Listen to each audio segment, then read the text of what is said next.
بسم اللہ الرحمن الرحیم۔ السلام علیکم۔ کھجور میں یہ چیز ملا کر کھائیں اور خون کی کمی کو پورا کریں۔ جسم میں خون کی کمی ہو جانے سے انسان صحت مند نہیں رہتا اور اس ایک مسئلے کی وجہ سے جسم میں کئی اور بے قاعدگیاں آ جاتی ہیں۔ اندرونی طور پر آپ تھکے تھکے اور بے جان ہو جاتے ہیں اور بیرونی اثرات آپ کی جلد، چہرے اور بالوں سے دکھائی دینے لگتے ہیں۔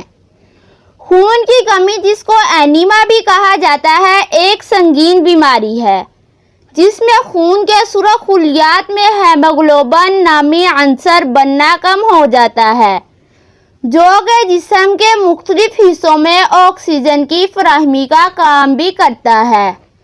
روزانہ نہار منہ ایک کھجور کو دھو کر اس کی گٹلی نکال دیں اور اس میں سفید تل ڈال کر کھائیں اور اس کے بعد ایک گلاس سادہ پانی پی لیں۔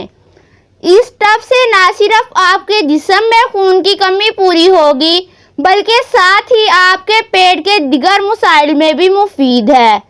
سرخ لوبیوں کو ابال کر اس کو بلینڈ کر لیں اور اس کو ایک گلاس دودھ میں ڈال کر پی لیں۔ اگر شوگر کا مرض نہیں ہے تو ایک گلاس دودھ میں 1 چمچ چینی یا 1 چمچ شہد ڈال لیں۔ یہ مشروب ہیموگلوبن پیدا کرنے کے لیے مفید ہے، مگر کسی بھی ٹوٹکے کا فوری رزلٹ نہیں آتا، لہٰذا اس کو روزانہ تحمل سے استعمال کیجیے۔ اگر ویڈیو اچھی لگی تو جلدی سے ویڈیو کو لائک کر لیجئے۔ میری حوصلہ افزائی کے لیے پلیز میرے چینل کو فری میں سبسکرائب کر لیجئے، ساتھ ہی بیل آئیکن کو دبا دیجئے۔